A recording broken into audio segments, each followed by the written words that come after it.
One thing that always kind of bothered me about these fit influencers and fit dads, well, I respect everything they do and the shape they're in.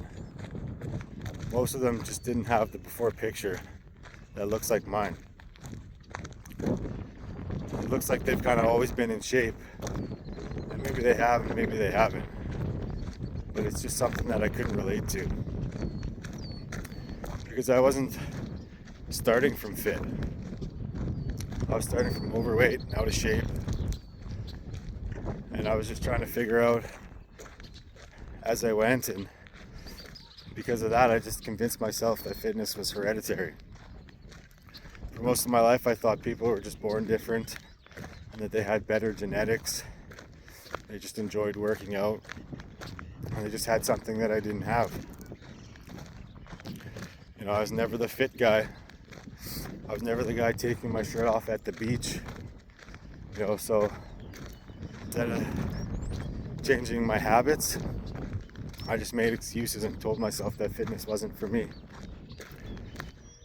Eventually life caught up to me. I became a dad. I had one boy, then I had twins, and then I had another. 4 boys in a span of 4 years. And before I knew it, I figured out they were watching me, watching everything I did, how I ate, how I took care of myself, watching what I prioritized, and picking up on all the bad habits that I was doing. That changed everything for me. So I had to make a change. I've tried a lot of different things. What jump-started me was when I started, I was on carnivore diet, which I think really helped with inflammation, which is fat.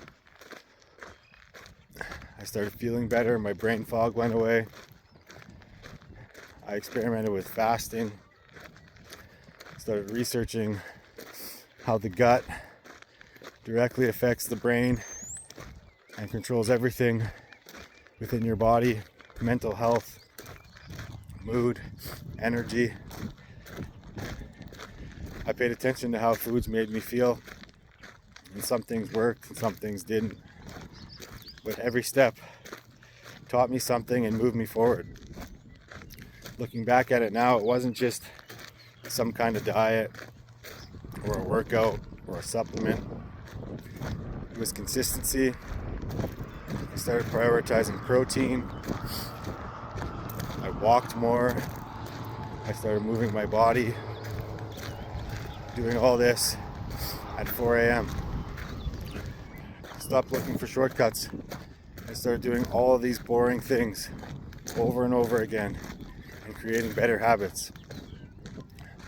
The biggest thing I learned was it wasn't genetics. It was the habits. The fit people that I looked up to, they built better habits. They showed up. They did all the work, even when they didn't feel like it. Eventually, I realized I could do the same thing. The weight started coming off. The energy came back. I felt better. I slept better. I moved better. But while that's all great, the biggest change that helps me, it's not the physical. It's becoming the kind of dad that I want my boys to see. Not perfect. No one's perfect. But just trying my hardest, showing up, and leading by example. If you're a dad that thinks it's too late, I'm telling you right now, it's not. If you think fit people were born different, they're not. If you're waiting for motivation, stop waiting. Start small. Go for walks. Eat protein. Move your body. Just do something. Because your kids are watching. And they deserve the best version of you. I wasn't born different. I wasn't naturally fit. I just started showing up. One day at a time.